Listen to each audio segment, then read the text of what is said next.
सतनाम साहिब बंदगी सभी भक्त आत्माओं को, सभी साधु संत समाज को। आज हम आपको बतलाएंगे जो हमने आपको बीजक में वाणी दिखलाई थी और उसमें बीजक में इसका अनुवाद नहीं दिया गया था, उसी वाणी का भावार्थ लेकर हम आज आपको समझाएंगे। उसी शब्द के बारे में गहराई से समझने का प्रयास करेंगे और आपको समझाएंगे ताकि आप लोग ये समझ सकें कि सच्चाई क्या है। पार ब्रह्म परमात्मा की खोज के लिए जितने भक्त आत्माएं भटक रही हैं, तो आपको अच्छी तरह से साहिब के वचनों को समझना है, तभी आप चल के मुक्ति को प्राप्त हो सकते हो। ठीक है, तो आइए जानते हैं साहिब की वाणी क्या कहती है। इस वाणी का विस्तार अर्थ अनुवाद बीजक में नहीं दिया गया था, इसलिए यहाँ पर हम आपको अलग से उसका अनुवाद सही तरह से एक एक अक्षर, एक एक भेद, शब्द भेद का अर्थ समझाकर हम आपको गहरी सच्चाई से अवगत करवाएंगे।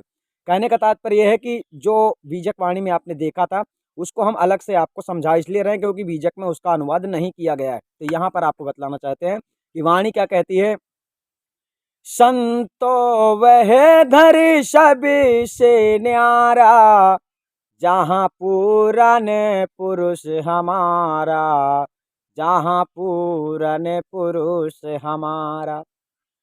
संतो वह घर सबसे न्यारा, जहाँ पूर्ण पुरुष हमारा। सदगुरु कबीर साहब कहना चाहते हैं कि पार ब्रह्म परमात्मा जिस अवस्था में रहता है, जिस जगह में रहता है, वह जगह ऐसी है सो कैसी है, वहां पर कैसे कोई पहुंच सकता है, ये सारी बातें इस वाणी के माध्यम से आपको समझा दी जाएंगी और उसकी अवस्था का ज्ञान होगा। अर्थात जिन लोगों को सार शब्द का पता हो गया है, जिन लोगों को सार शब्द का ज्ञान आदि अनादि मुक्ति पंथ से मिल गया है, वो लोग भी गहराई से समझेंगे। जो लोग लाइन पे खड़े हैं वो लोग भी गहराई से समझेंगे, जो लोग जुड़े हुए हैं वे भी समझेंगे, जो नहीं जुड़े हैं वो भी समझेंगे। तो यहाँ पर सदगुरु कहते हैं संतो वह घर सबसे न्यारा, जहाँ पूर्ण पुरुष हमारा। कहने का तात्पर्य हो गया वह घर का मतलब हो गया वह स्थान, वह स्थान का मतलब हो गया वह स्वरूप। ठीक है, आपका निज स्वरूप, परमात्मा का निज स्वरूप, परमात्मा की निज अवस्था।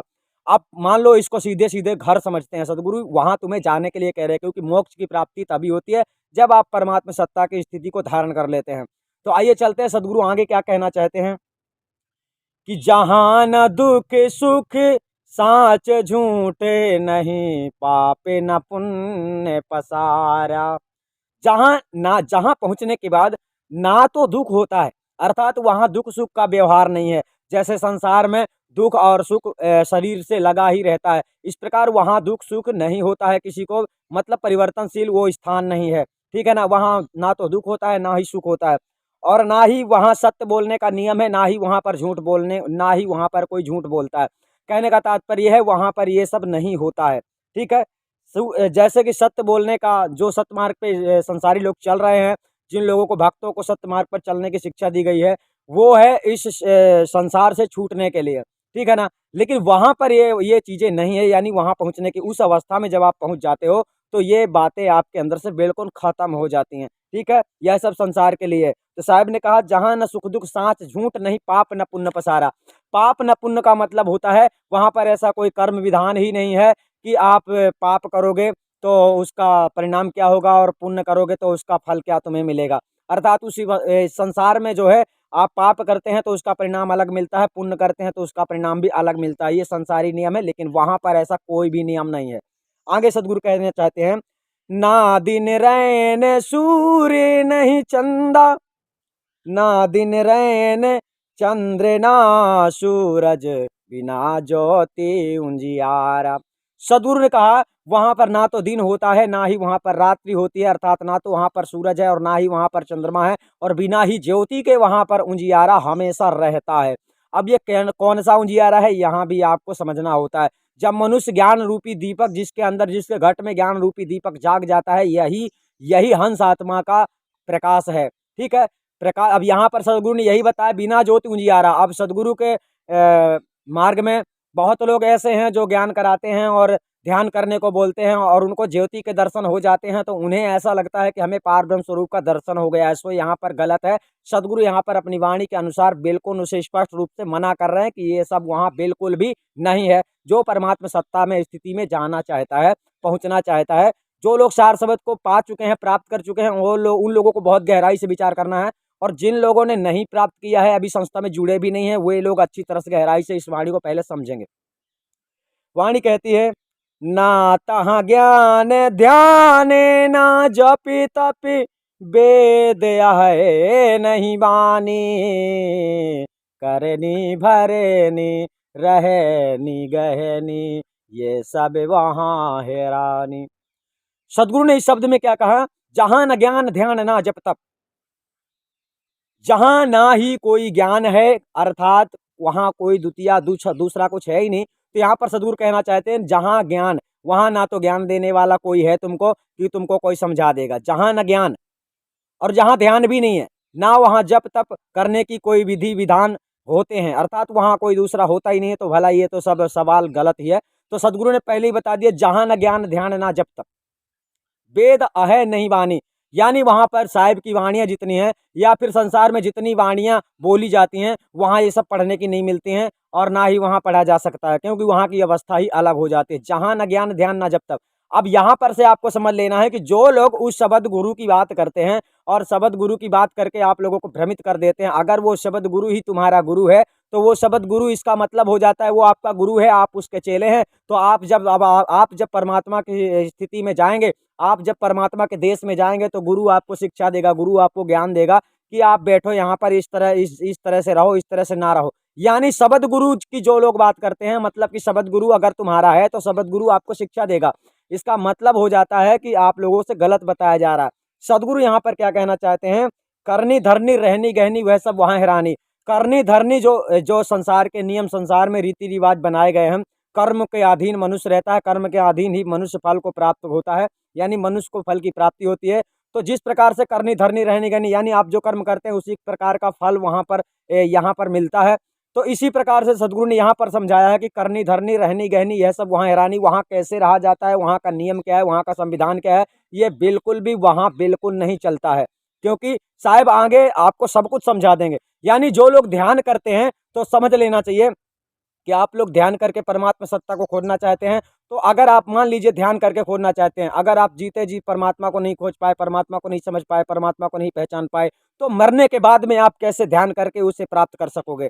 आपको यही समझना है यहाँ पर कि वहाँ, जैसे कि हम आपको अभी समझा देते हैं, आपको हम समझाते हैं, वहाँ तुमको कौन समझाएगा? तो उस स्थिति में जाने के बाद में सदगुरु कह रहे हैं कि जहाँ न ज्ञान ध्यान ना जब तक वेद आए ना बानी, वहां तक किसी की पहुंच नहीं है। और दूसरी बात, ऐसा कुछ करने वाला भी वहां पहुंच नहीं सकता। हम कहते हैं आप सैकड़ों ज्ञान करो, संतों के साथ बैठकर खूब ज्ञान करो, लेकिन आप वहां ज्ञान से नहीं पहुंच सकते। वहां पर आप पहुंचोगे अपनी निज अवस्था पे धारण जब आप अपनी निज स्वरूप का ज्ञान प्राप्त कर लेते हो। और निज स्वरूप का ज्ञान जो है वो वेदों में वर्णित नहीं है, वही बतलाया जा रहा है। 4 वेद 6 शास्त्र में किसी में भी वर्णित नहीं है, यानी सदगुरु कबीर साहब के बीजक में भी वर्णित नहीं है, किसी भी ग्रंथ में वर्णन नहीं किया गया है। वह मूल ज्ञान चार शब्द भेद आपको भेदी गुरु से ही प्राप्त होता है, दूसरा कोई रास्ता नहीं। तो सदगुरु यहाँ पर बतला रहे, करनी धरनी रहनी गहनी वह सब वहाँ है रानी। उसमें तुम कैसे रहोगे, वहाँ रहने का नियम क्या, कानून संविधान क्या है, ये सब कुछ वहाँ पर बिल्कुल भी नहीं है। वहाँ बिल्कुल आपको आजाद आजाद तरीके से आप स्थित रहते हैं परमात्मा सत्ता में। ठीक है, आगे चलते हैं। सदगुरु कहते हैं, धरे ना बाहर भीतर, अरे पिंड ब्रह्मांड हु नाही, 5 तत्व गुण 3 तहाँ नहीं, अरे साखी शब्द न ताही। अब यहाँ पर अच्छी तरह समझना, साहब ने कहा धर ना अधर ना बाहर भीतर।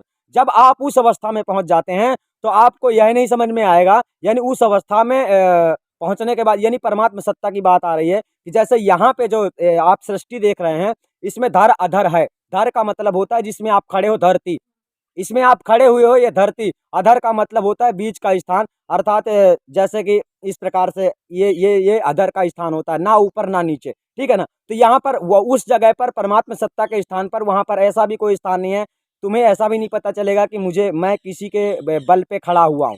कहने का तात्पर्य है कि परमात्मा सत्ता किसी के बल पे नहीं खड़ा हुआ है, और वो बीच में है या कि ऊपर है या कि नीचे है, ऐसा कहना बेकार है। परमात्मा सत्ता सर्वव्याप्त है, यानी परमात्मा सर्वव्यापी है, इसलिए उसको कहाँ से शुरू करोगे और कहाँ उसका अंत समझोगे।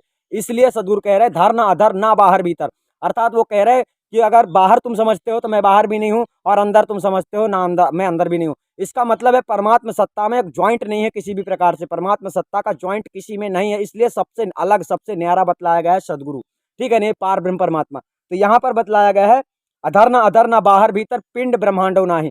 पिंड का मतलब सदगुरु कहते हैं पिंड में भी नहीं है, ब्रह्मांड का मतलब ब्रह्मांड में भी नहीं है। अर्थात वहां पर पिंड ब्रह्मांड भी नहीं है। यह आपको समझना है। कहां पर? जहां पर पार ब्रह्म परमात्मा सत्ता की स्वयं की अवस्था रहती है, परमात्मा सत्ता स्वयं में विद्यमान रहता है, वहां की बात चल रही। पांच तत्व गुण तीन तहा नहीं साखी शब्द न ताहि। सदगुरु ने कहा वहां पर पांच तत्व भी नहीं है और तीनों गुण भी नहीं है, और साखी जो हम लोग आपको बोलकर समझाते हैं, संसारी लोग आपको बोल बोल कर समझाते हैं, वहां पर ये सब भी कुछ भी नहीं है। साखी शब्द न ताहि। कौन से शब्द की बात हो गई? अब जब शब्द की बात आती है तो यहाँ पर हम आपको बतला देते हैं कि जो सार शब्द आप लोगों को मिलता है, जिन लोगों को सार शब्द की प्राप्ति हो गई है, वहां पर यह सार शब्द भी नहीं रहता है। ध्यान रहना चाहिए। जिन लोगों को सार शब्द मिल गया है, सार शब्द पार ब्रह्म परमात्मा स्वरूप का दर्शन जिसे करा दिया गया है, वो लोग इस वाणी पर अच्छी तरह से विचार करेंगे कि उस जगह पर शब्द भी नहीं है। शब्द केवल आप लोगों को इस संसार से छुड़ाने के लिए मिलता है, यानी कि 52 अक्षर पौरूपी माया से आपको आजाद करने के लिए नी अक्षर सार शब्द भेद की प्राप्ति कराई जाती है। केवल सार शब्द भेद से आपकी मुक्ति नहीं होती है। यहां से आपको पता चला होगा सदगुरु कहना चाहते हैं पांच तत्व गुण तीन तहा नहीं साखी शब्द न ताहि। अर्थात वहां साखी शब्द रामायणी कुछ भी नहीं है। ये सब संसार के लिए है और संसार में ही रहेगा। और संसार से जो आदमी उड़ गया, मतलब जो पंछी इस शरीर से उड़ गया, इस पिंजड़े को छोड़ दिया, तो उसके लिए साखी और शब्द कोई महत्व नहीं रखता है। जब तक आप जीवन जीते हो तब तक ही शब्दों का महत्व होता है, और इसके बाद शब्दों का महत्व समाप्त हो जाता है। यानी जो सार शब्द आपको मिल रहा है, जिन भक्तों को मिल रहा है, या कि जो भक्त तलाश कर रहे हैं, हम उनकी बात कर रहे हैं कि सार शब्द मिलने के बाद भी आपको ये नहीं समझ लेना चाहिए कि मुझे पूर्ण ज्ञान हो गया, क्योंकि सार शब्द आपका निज स्वरूप है, परंतु आपकी मेन स्वरूप है आपकी निज अवस्था। निज अवस्था का मतलब होता है परमात्मा सत्ता। अब यहाँ पर सदगुरु परमात्मा सत्ता का ही व्याकरण समझा रहे हैं कि संतो वह घर सबसे न्यारा जहां पूर्ण पुरुष हमारा। अगर आप इस शरीर को छोड़कर परमात्मा सत्ता में स्थित हो गए, मुक्त हो गए, तो आप भी परमात्मा सत्ता में विलीन हो गए का मतलब होता है आप भी पार ब्रह्म परमात्मा के स्वरूप हो गए हो। ऐसा तब होता है जब आपके अंदर संसारी ज्ञान और सार असार को जब आप परख लेते हो। कहने का तात्पर्य है कि जब आपकी निर्विकल्प समाधि लग जाती है, तब आपके अंदर कर्म करने की भावना खत्म हो जाती है। लेकिन ऐसा तब होता है जब मनुष्य योग्यता के अनुसार पार ब्रह्म परमात्मा की भक्ति में सफल हो जाता है। अर्थात कहने का तात्पर्य यही है कि संसारी मोह माया जंजाल से छोड़कर जो मनुष्य अपनी अपनी अवस्था को धारण कर लेता है, और अपनी अवस्था को धारण करना इतना सहज नहीं है, क्योंकि सारी विधि विधान, सारा नियम कानून, सारा संविधान सदगुरु कबीर साहब ने बतलाया है। अगर संविधान के खिलाफ कोई भी मनुष्य जाता है तो अपनी अवस्था को प्राप्त नहीं हो सकता है।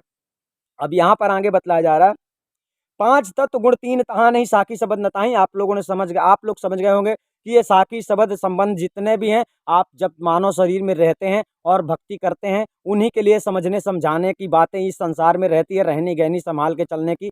लेकिन परमात्मा स्वरूप का ज्ञान होने के बाद में अपनी अवस्था को जो अपनी अवस्था में आ जाता है, अपनी अवस्था में आ जाने का मतलब होता है परमात्मा सत्ता में विलीन हो जाना। ठीक है। अब यहां हम आगे चलते हैं। शब्द क्या कहता है? मूल न फूल बेल नहीं बीजा, बिना वृक्ष फल सौ है। ओहम सोहम अर्ध ऊर्ध नहीं श्वासा लेखक को है। सदगुरु ने कहा मूल न फूल। अब मूल का मतलब यह है कि परमात्मा अनादि है। मूल का मतलब जड़ होता है। परमात्मा अनादि है। अनादि का मतलब उसका अंत ही नहीं है, और उसकी शुरुआत कहां से किया जाए, अर्थात जहां से शुरू होता है वहीं से मूल माना जाता है। लेकिन परमात्मा अनादि है, इसलिए वहां पर कोई मूल ठिकाना इस प्रकार से नहीं है जो संसार में लोग, मान लीजिए कि हम आपको मूल मंत्र कोई देते हैं जपने के लिए, तो आप मूल मंत्र यानी उसको पाने का कोई मूल मंत्र भी नहीं है, आप ये समझ लीजिए। उसको आप संसार में बताने के लिए, समझाने के लिए बताया जाता है। हम आपको मूल मंत्र जाप करने के लिए नहीं देते कि इस मंत्र को जाप करके आप परमात्मा की प्राप्ति कर सकते हैं। तो सदगुरु यहाँ पर कह रहे हैं मूल न फूल बेल न बीजा, अर्थात वहां उसकी जड़ भी नहीं है, और बेल का मतलब उसकी शाखा भी नहीं है। शाखा का मतलब यही होता है जो आप लोग साखी के माध्यम से ज्ञान को समझ के चढ़ जाते हैं, यानी समझ लेते हैं। आपको साखी शब्द रमेणी में आप लोगों को समझा दिया जाता है, लेकिन समझा देना और समझ लेना अलग बात है, लेकिन वास्तविक सत्यता को ग्रहण कर लेना, उसे जान लेना, यह बड़ी बात है, और जानकारी देना ही गुरु का पूर्ण काम होता है। तो यहाँ पर हम आपको समझाते हैं कि कोई भी आदमी आपको साखी से शब्द, यहाँ साखी की बात नहीं है, यहाँ पर मूल न फूल बेल न बीजा, अर्थात वहां पर ना तो उत्पत्ति होती है और ना ही वहां कोई मरता है। सीधी सी बात यहाँ पर हो गई। सदगुरु कहते हैं बिना वृक्ष फल सौ है। बिना वृक्ष फल सौ है। फल सौ मतलब अनेकों फल है। अनेकों फल का मतलब यहाँ पर हो जाता है कि आपको मुक्ति रूपी फल इस वृक्ष में लगा हुआ है। कौन सा वृक्ष? अब यही आपको समझना है कि पार ब्रह्म परमात्मा रूपी वृक्ष। अब यहाँ पर सदगुरु ने कहा बिना वृक्ष फल सब है। वृक्ष कौन है? जैसे आप देख रहे हैं पीछे वृक्ष लगा हुआ है, इस वृक्ष में फल लगेंगे और इस फल को खाओगे, लेकिन यह एक ऐसा वृक्ष है, मतलब ये बिना वृक्ष, यहाँ पर जैसे आम का पेड़ यहाँ लगा हुआ है, वहां पर ऐसा कोई भी पेड़ नहीं लगा हुआ है कि जिस पेड़ में फल लगेंगे और उस फल को खाकर तुम अमर हो जाओगे, यानी कि आवागमन से मुक्त हो जाओगे। ऐसा कोई भी फल वहां नहीं है। वहां पर पहुंच जाना ही मुक्ति रूपी फल की प्राप्ति हो जाना माना जाता है। ठीक है, आगे चलते हैं। सदगुरु ने कहा मूल न फूल बेल न बीजा, बिना वृक्ष फल सो है। साहब आगे कहते ओहम सोहम अर्ध उर्ध नहीं, श्वासा लेखक को है। ओहम सोहम को साहब ने यहाँ खंडित कर दिया। जो लोग ओहम सोहम का जाप करते हैं, ओहम सोहम अर्ध उर्ध नहीं। अर्ध उर्ध का मतलब होता है वहां की अवस्था का वर्णन कर रहे हैं सदगुरु की, वहां ना तो कोई ऊपर है ना तो कोई नीचे है, वहां सब कुछ एक जैसे का तैसा ही, मतलब परिवर्तनशील, वहां पर कुछ भी नहीं है। साहब ने कहा अब कोई तुमको नीचे का मतलब वाणियों के अनुसार में बहुत कुछ समझाते हैं आप लोग, तो वहां पर ऐसी कोई व्यवस्था नहीं है कि किसी को हम छोटा कह दें, किसी को बड़ा कह दें। अर्ध उर्ध का मतलब नीचे ऊपर होता है, तो यानी वहां ऐसा कुछ भी नहीं है कि वहां कोई तुमसे बड़ा है और वहां तुम किसी से छोटे हो, ठीक है ना। और अर्ध उर्ध का ज्ञान जो संसारी लोग समझाते हैं, इस तरह से साहब ने यहाँ पर खंडित किया है कि ओहम सोहम अर्ध उर्ध नहीं, श्वासा लेखक को है। श्वासा का मतलब श्वासा में सुमरन करवाने वाले जितने संसार के लोग हैं, ये किस गिनती में आते हैं, किस लेखे में आते हैं, अर्थात इन सब की पहुंच वहां तक बिल्कुल भी नहीं है। आगे सदगुरु कह रहे ना निर्गुण ना सरगुण भाई ना सूक्ष्म स्थूला, ना निर्गुण ना सरगुण भाई ना सूक्ष्म स्थूला। निर्गुण निराकार ब्रह्म को कहते हैं, यानी कि निराकार जो लोग कहते हैं, निर्गुण ब्रह्म निरंजन यानी ज्योति स्वरूप सच्चिदानंद निरंजन को कहा जाता है। तो निराकार जो लोग परमात्मा को समझते हैं, उन लोगों के बारे में बतला दिया जाता है कि सदगुरु कहते हैं ना निर्गुण ना सरगुण भाई। निराकार निर्गुण को कहा जाता है, और सगुण उपासक जो होते हैं, राम कृष्ण हनुमान काली दुर्गा एवं अनेक देवी देवताओं की जो भक्ति में लगे होते हैं, ये सगुण उपासक होते हैं। यानी जितने संसार में देवी देवता हुए हैं, जिन लोगों की पूजा आज भी होती है, उस प्रकार से सगुण उपासक और निर्गुण ब्रह्म ज्योति निरंजन, यानी ज्योति निरंजन के जो जितने योग समाधि लगाते हैं, जो लोग ध्यान वगैरह करते हैं, ये सब की समाधि लगाने का मतलब हो गया निरंजन ब्रह्म की भक्ति। वे निर्गुण भक्ति करते हैं। और सगुण उपासक वही होते हैं जो लोग राम कृष्ण विष्णु ब्रह्मा महेश आदि देवी देवताओं की भक्ति करते हैं, उनको सगुण उपासक कहते हैं। तो यहाँ पर सदगुरु कहते हैं कि वहां पर ऐसा कोई भी नहीं है, और ऐसी कोई अवस्था नहीं है, ऐसी कोई व्यवस्था भी नहीं है कि वहां पर जाकर तुम कोई ध्यान भजन कर सकते हो, और वह ऐसा निगुण उपासक सरगुण उपासक करने वाले भी वहां पर पहुंच नहीं सकते हैं। आपको समझना, ना निर्गुण ना सरगुण भाई ना सूक्ष्म स्थूला। कुछ लोग तो सूक्ष्म बताते हैं, कुछ लोग स्थूल ही प्रमाणित कर देते हैं। यानी कुछ लोग जीव को परमात्मा समझते हैं, कुछ लोग देह को ही परमात्मा समझ रहे हैं। इस संसार की बातें हैं, अनेक प्रकार के लोग, मतलब जैसे कि एक देह से दूसरी देह बनती है, जैसे कि ये संसार की प्रक्रिया सृष्टि रचना चालू है, तो जैसे कि आप यानी कि पति पत्नी के संबंध से एक दूसरा मनुष्य का जन्म होता है, बच्चे का जन्म होता है, बच्ची का जन्म होता है। इस सिद्धांत को लेकर कुछ लोगों ने यानी कि मनुष्य को ही सब कुछ समझाया, यानी मनुष्य को ही परमात्मा का स्वरूप बतलाया। तो सदगुरु ने यहाँ पर कह दिया है कि जो ऐसे सिद्धांत को समझता है, उसके लिए परमात्मा मतलब परमात्मा की अवस्था को प्राप्त नहीं हुआ है, परमात्मा के संपूर्ण ज्ञान का मतलब आपको भेद ज्ञान प्राप्त नहीं हुआ है। तो यहाँ पर सदगुरु कहते हैं ना निर्गुण ना सरगुण भाई ना सूक्ष्म स्थूला, अर्थात ना ही वह सूक्ष्म है और ना ही वह स्थूल है, ना ही वहां पर सूक्ष्म कोई वस्तु है और ना ही वहां पर कोई वस्तु स्थूल है। किस जगह में? जहां पर परमात्मा सत्ता है, जहां पूर्ण पुरुष हमारा। साहब ने कहा संतो वह घर सबसे प्यारा न्यारा जहां पूर्ण पुरुष हमारा। आगे चलते हैं। सदगुरु कहते हैं ना अक्षर ना अविगत भाई, ना अक्षर ना अविगत भाई ना या सब जग के भूला, ठीक है ना। ना निर्गुण ना सरगुण भाई ना सूक्ष्म स्थूला, ना अक्षर ना अविगत भाई या सब जग के भूला। ना अक्षर का मतलब यहाँ पर आप लोगों को समझ लेना है कि अक्षर का ज्ञान पढ़ने वाला व्यक्ति है, उस पार ब्रह्म परमात्मा की स्थिति तक नहीं जा सकता है। वहां पर कोई भी अक्षर नहीं है, ठीक है, वहां पर कोई अक्षर ही नहीं है, वहां तक अक्षर ब्रह्म की पहुंच भी नहीं है। तो अक्षर का ज्ञान पढ़ने वाले, अक्षर से मात्र अक्षर से ज्ञानी समझने वाले अपने आप को, जो पार ब्रह्म परमात्मा की सत्ता को पाना चाहते हैं, अगर उन्हें ऐसा लगता है तो वहां पर सदगुरु ने कहा ना अक्षर, यानी अक्षर को पढ़ने वाला भी वहां नहीं पहुंच सकता है। ना अविगत, ना अविगत का मतलब परमात्मा होता है, लेकिन यहाँ पर साहिब ने अविगत शब्द से यह बतलाना चाहते हैं कि अविगत का मतलब ऐसा भी नहीं है कि यहाँ पर पार ब्रह्म परमात्मा की गति को कोई पा नहीं सकता है। आप पा सकते हैं, लेकिन उसका लाइन जो है, उसका रूट जैसा है, जैसा संविधान है, उसी तरह से आपको प्राप्ति करना है।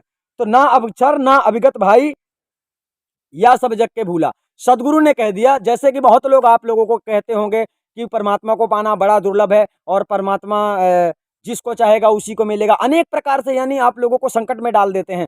तो सदगुरु क्या कहते हैं, ना अक्षर ना अविगत भाई। सबसे पहले सदगुरु ने कह दिया ना अक्षर। ना अक्षर मतलब अक्षर के ज्ञान में आप उसे नहीं पा सकते हैं। अक्षर का ज्ञान जहां तक आपको प्राप्त होता है, आप ये समझिए कि आप लोगों को मिथ्या ज्ञान दिया गया है, आपको पारब्रह्म स्वरूप के दर्शन नहीं दिया गया। जहां पर अविगत लगा है, यहाँ पर आपको यह बतलाया जाता है कि वह जगह ऐसी नहीं है जिसे तुम जान ही नहीं सकते। ना अविगत भाई, ना अक्षर ना अविगत भाई, या सब जग के भूला। मतलब ऐसा नहीं है कि आप लोग उस स्थिति को धारण नहीं कर सकते, आप लोगों को मोक्ष नहीं मिलेगा, ना आप लोगों को परमात्मा नहीं मिलेगा, ऐसी बात नहीं है। परंतु आप सब भूल गए हैं, या सब जग के भूला।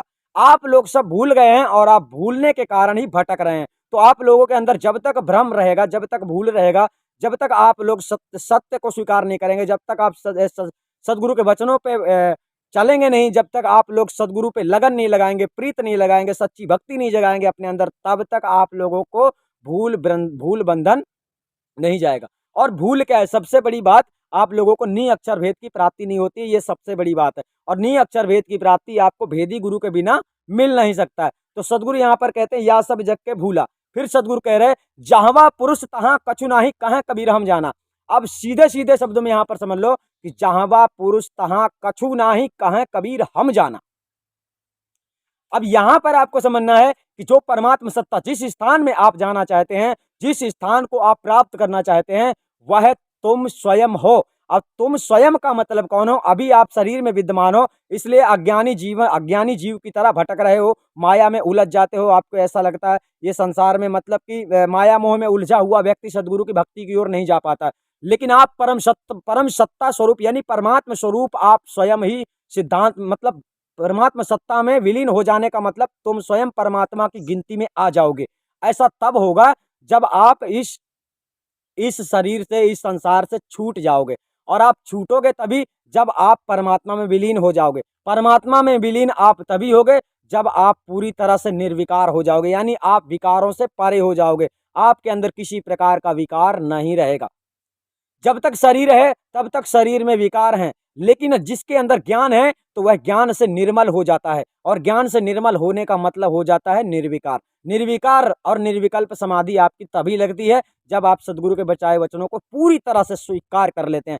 वहां पर यानी तुम भी नहीं हो, जब तुम हो तो वहां पर वो नहीं है। यहां आपको समझना है, सदगुरु कहते हैं जहां पुरुष तहां कछु नहीं, वहां कुछ भी नहीं है। कोई अगर ज्योति बताता है, शब्द बताता है, यानी जो सार शब्द भेद आपको मिलता है गुरु से, भेदी गुरु से आपको बिना अक्षर का सार शब्द भेद आदि नाम, ऐसा ये जो सांकेतिक नाम है ये तो सिर्फ सांकेतिक है। लेकिन जिस समय आपको ब्रह्म ज्ञान जब आपको प्राप्त होता है, यानी सार शब्द का ज्ञान आपको प्राप्त होता है, उस समय की बात हम आपको कर रहे हैं कि जहां जो शब्द आपको मिलता है तो पार ब्रह्म की निज अवस्था है, उसका स्वरूप, उसका जो आप लोगों को जो नाम दिया जाता है, जो अनादि शब्द दिया जाता है, यानी कि सार शब्द दिया जाता है, अखंड शब्द दिया जाता है, वह परमात्मा का केवल स्वरूप है। आपको यह समझना है कि वह परमात्मा का नाम है। उसी नाम को जाने बिना आपकी मुक्ति संभव नहीं है।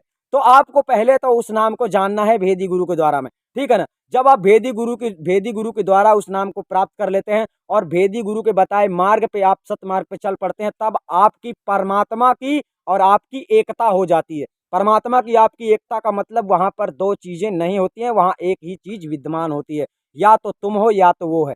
तो यहाँ पर समझाया जाता है जहां पुरुष तहां कछु नहीं, वहां यानी तुम भी नहीं हो। ऐसा तब होता है जब आप उसमें विलीन हो जाते हो। अगर आप विलीन नहीं हो, आप उसमें विलीन नहीं हुए हो, अभी तक आपको शंका है। शंका तभी होगी जब आपको पूर्ण ज्ञान नहीं होगा। अगर आपको पूर्ण ज्ञान है तो शंका आपको नहीं हो सकती है। तो विलीन होने का मतलब यहाँ पर आपने समझा जहां पुरुष तहां कछु नहीं, यानी जहां पुरुष है, जहां परमात्मा है, वहां और कुछ नहीं है। और कुछ का मतलब आपको यहां समझ लेना है कि वहां आत्माएं भी नहीं है। आत्मा, चेतन आत्मा अलग है और महाचेतन सत्य पुरुष परमात्मा अलग है। ध्यान रखना, चेतन आत्मा ही, एक चेतन आत्मा इस सृष्टि का संचालन कर रही है, यानी एक चेतन आत्मा, और चेतन आत्मा को ही अक्षर ब्रह्म कहा जाता है। ध्यान रखना, अक्षर ब्रह्म में अक्षर का ज्ञान पढ़ने वाले, अक्षर का मंत्र जाप करने वाले, अक्षर का सुमिरन करने वाले अक्षर ब्रह्म निरंजन तक ही पहुंच सकते हैं। और नी अक्षर का भेद जानने के बाद में जो लोग परमात्मा सत्ता में स्थित हो जाते हैं, वे लोग निअक्षर भेद को प्राप्त करके मुक्ति, पूर्ण मुक्ति मतलब पूर्ण मुक्ति को प्राप्त करते हैं। सदगुरु यहाँ पर लास्ट शब्द में कहते हैं, हमरी सैन लखे जो कोई पावे पद निर्वाणा।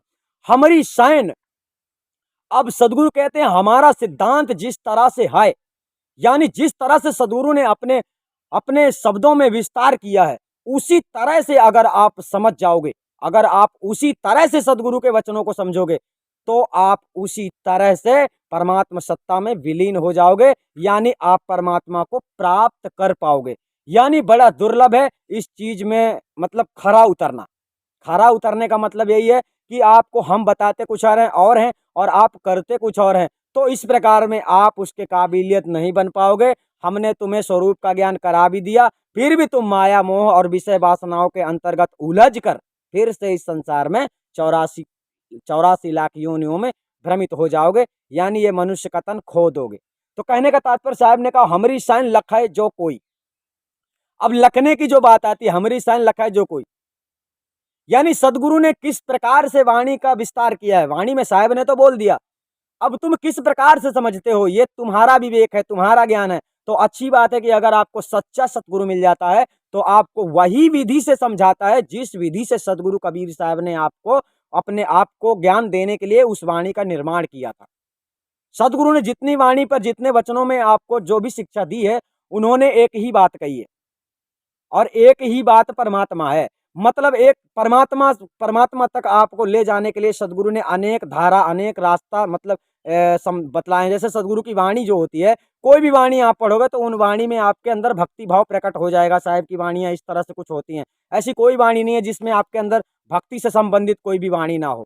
तो संसार में जैसे अलग अलग प्रकार से संसार में जैसे क्रियाक्रम में उलझा देने वाले होते हैं, लेकिन सदगुरु ने क्रियाक्रम में बिल्कुल नहीं उलझाया। सदगुरु ने क्रियाक्रम से आजाद करवाया, यानी आप लोगों को क्रियाक्रम कुछ भी नहीं करना। आपको जो करना है तो साहिब का मार्ग ही है कि साहिब ने बताया झूठ मत बोलो, तो बेटा झूठ मत बोलना। अब ये झूठ मत बोलना भी एक कर्म है।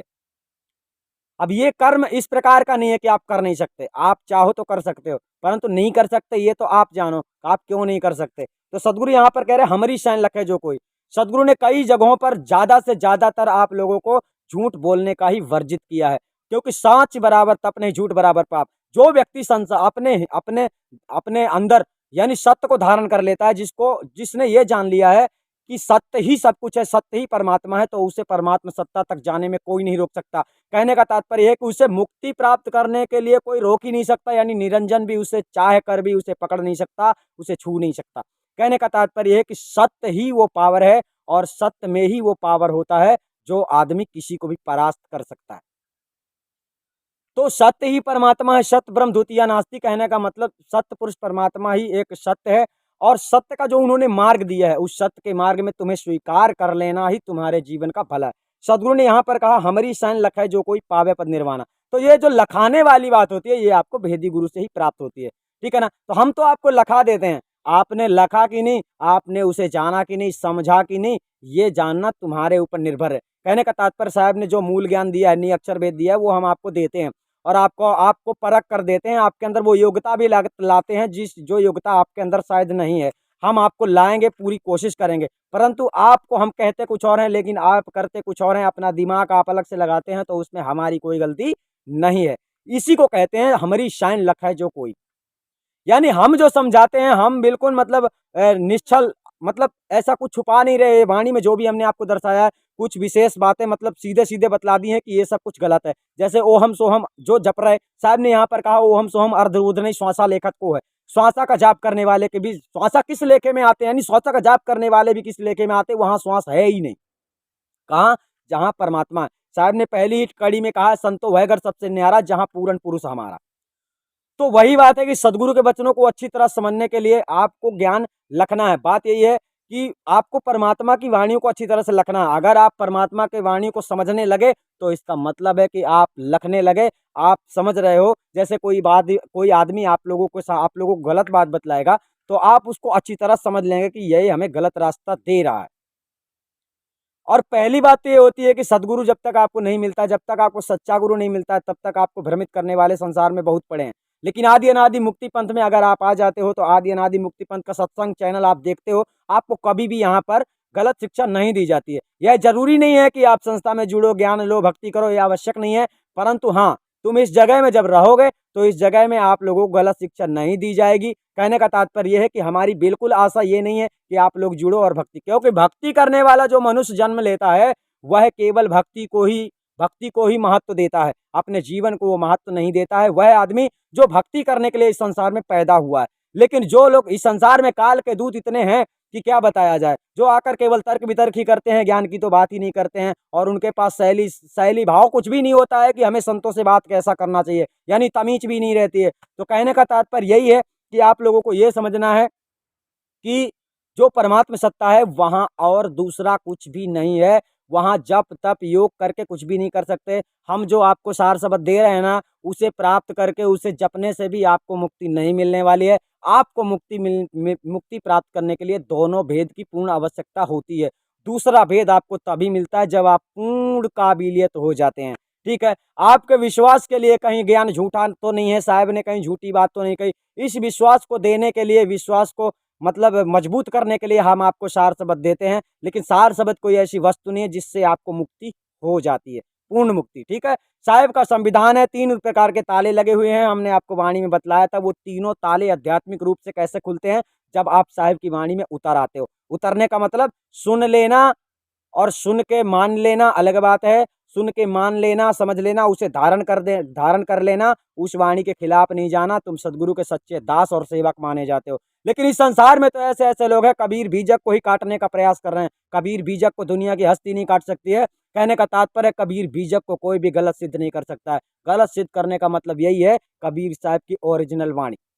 अब नकली वाणियां पढ़ पढ़ कर अगर संसार में कोई आदमी आकर हमसे बहसा बहसी करता है तो उसका ही मतलब व्यर्थ में जीवन है। जब तक जीवन है बहस करेगा, घूमता रहेगा, सत्संग देखता रहेगा, अंत काल में मर जाएगा और फिर दूसरा जन्म लेगा, फिर भक्ति को तलाश करेगा। तो हमें कोई प्रभाव नहीं पड़ता है, प्रभाव आप लोगों को पड़ने वाला है। हमारे कहने का तात्पर्य ये होता है कि जो सत्य बात है उसे समझो, और हम सत्य के ही बल पे बोल रहे हैं। हम ऐसे मतलब कोई ऐसी शक्ति हमारे अंदर विद्यमान नहीं है कि हम कुछ भी कर सकते हैं। परंतु फर्क ये है कि सत्य में वो पावर होता है, सत्य कभी डरता नहीं है, ये ध्यान रखना। तो जो हकीकत बात है, इस संसार में ज्ञान देने वाले बहुत सारे लोग हैं, ऐसे ज्ञान देते हैं जो लोग मतलब जो तुम्हें परमात्मा से नहीं मिला पाता। हम आपको आज स्पष्ट रूप से फिर से समझा देना चाहते हैं कि जो आदमी आपको परमात्मा से स्पष्ट रूप से नहीं मिला सकता है वह मतलब तुम्हारा गुरु सच्चा नहीं है। क्योंकि सदगुरु ने, कबीर साहब ने सच्चे परमात्मा को मिलाया है, मतलब वह अविनाशी शब्द स्वरूप परमात्मा का ज्ञान कराया है। अब वही बात है कि जब तक आप उसको समझोगे नहीं, साहिब की वाणी आपके समझ में नहीं आती है, आप लिए घूम रहे उल्टी सीधी वाणी, इसकी वाणी उसकी वाणी। कुछ दिन में तो झूठी वाणी बोलकर भी बोलेंगे ये बीजक की वाणी है, परंतु बीजक की वाणी ही सब कुछ प्रमाण नहीं है। प्रमाण तो तुम्हारा वो है निज स्वरूप। जब तुमको निज स्वरूप मिल जाए, कहने का मतलब तुम्हें ढूंढना ना पड़े, उसे आंखों से देखना ना पड़े, मुख से जपना ना पड़े, ऐसा कोई ज्ञान अगर तुम्हें मिल जाता है, शब्द स्वरूप ज्ञान, यानी पार ब्रह्म परमात्मा का वही ज्ञान है कि शब्द स्वरूप ज्ञान हम जब आपको करवाते हैं उसका दर्शन आपको उतनी समय हो जाता है। इसके बाद आप कभी भी उसका दर्शन नहीं कर सकते। जब शरीर छूटेगा तभी आप दर्शन कर सकते हैं। यानी गुरु के अलावा दूसरा कोई रास्ता नहीं परमात्मा के दर्शन करने का। अगर आप रोज दर्शन करना चाहते हैं तो आपको रोज गुरु के संग में रहकर रोज गुरु से कहना पड़ेगा कि मुझे पार ब्रह्म परमात्मा के दर्शन करवाइए। तो गुरु आपको प्रतिदिन पार ब्रह्म परमात्मा के दर्शन करा सकता है। ठीक है, लेकिन दूसरा कोई रास्ता नहीं अपने आप से उस पार ब्रह्म परमात्मा के दर्शन करने का, वहां तक किसी की पहुंच नहीं है। तो समझ गए। साहिब ने कहा हमारी सैन लखे जो कोई पावे पद निर्वाणा। अब सदगुरु ने अपनी वाणी में जो कुछ भी समझाया है उसे अच्छी तरह से, जिस प्रकार से सदगुरु ने समझाया है शायद उसी प्रकार से आप लोग अगर समझ लेंगे तो आपके ज्ञान के दरवाजे सभी खुल जाएंगे। लेकिन आप समझेंगे अलग तरीके से, साहब ने समझाया अलग तरीके से, तो आप काल के जाल में चले जाएंगे। तो सदगुरु की वाणियों को महत्व देना चाहिए, और सदगुरु की वाणियों से ही पार ब्रह्म परमात्मा की खोज भी की जा सकती है, और पार ब्रह्म परमात्मा के भक्ति भी की जा सकती है, और उसकी प्राप्ति भी की जा सकती है, मोक्ष की प्राप्ति भी संभव है। वरना संसार में ऐसा कोई भी ग्रंथ नहीं है जो ग्रंथ को पढ़कर और उसके मंत्र जाप को जप कर कोई भी मनुष्य इस संसार से मुक्ति को प्राप्त हो जाएगा। ऐसा कोई रास्ता संसार में है ही नहीं। सीधी बातें बतलाई जाती हैं। कोई कहता है कि आप गुरु ग्रंथ साहिबा को गलत कहते हैं, यानी कबीर सागर को गलत कहते हैं, अनुराग सागर को गलत कहते हैं। हम कहना चाहते हैं कि हम किसी को गलत नहीं कहते हैं। गलत का मतलब ये होता है हमने आज तक जिसे कहा है गलत को ही गलत कहा है, सही को गलत हमने कभी भी नहीं कहा है। इसका मतलब ये होता है कि जो आदमी गुरु ग्रंथ साहिब के ग्रंथ को पढ़कर भटक रहा है, परमात्मा के ज्ञान को प्राप्त नहीं हुआ, सच्चा परमात्मा उसे नहीं मिला, तो फिर गुरु ग्रंथ पढ़ने से जब उसे ज्ञान ही नहीं हुआ तो फिर गुरु ग्रंथ साहिब में तो गलत ही होगा। और बीजक का ज्ञान आदि अनादि मुक्तिपंथ से आपको बतलाया जाता है। बीजक के अनुसार आपको परमात्मा को मिलाया भी जाता है, वह शब्द दिया जाता है जो शब्द का जिक्र साहिब करते हैं, जो लिखने पढ़ने में बिल्कुल नहीं आता है। तो आपको ही समझना चाहिए कि संसार में जो लोग परमात्मा से मिला नहीं पा रहे वो ज्ञान सही है, या फिर जो परमात्मा से तुम्हें रूबरू मिला रहा है वो सही है। ये आप लोगों को स्वयं ही समझना चाहिए। सतनाम साहिब बंदगी। हम आपको फिर मिलेंगे अगले वीडियो में।